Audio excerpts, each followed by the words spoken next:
പള്ളികളുടെ നഗരമാണ് പരിശുദ്ധ മദീന. മസ്ജിദ് നബവിയടക്കം ചരിത്ര പ്രാധാന്യമുള്ള ഒരുപാട് പള്ളികൾ പരിശുദ്ധ മദീനയിൽ ഉണ്ട്.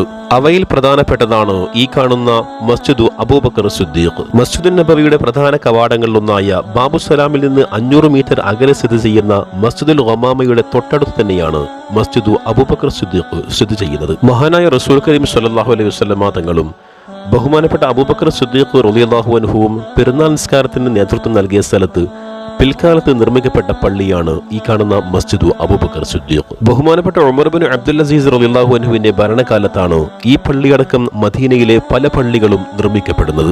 ശേഷം വന്ന പല ഭരണാധികാരികളും ഈ പള്ളിക്ക് പല മാറ്റങ്ങളും വരുത്തിയിട്ടുണ്ട്. പള്ളിയുടെ കവാടത്തിന്റെ തൊട്ടുമേലെയായി ഹാദാ മസ്ജിദു അബൂബക്കർ സിദ്ദീഖ് എന്ന് എഴുതിയതായി കാണാൻ സാധിക്കും. പരിശുദ്ധ മദീന സന്ദർശിക്കാനും ഇസ്ലാമിക ചരിത്ര സാക്ഷ്യങ്ങളെ നേരിൽ കാണാനും അല്ലാഹു തആല നമുക്ക് ഭാഗ്യം നൽകാൻ അനുഗ്രഹിക്കട്ടെ. ആമീൻ.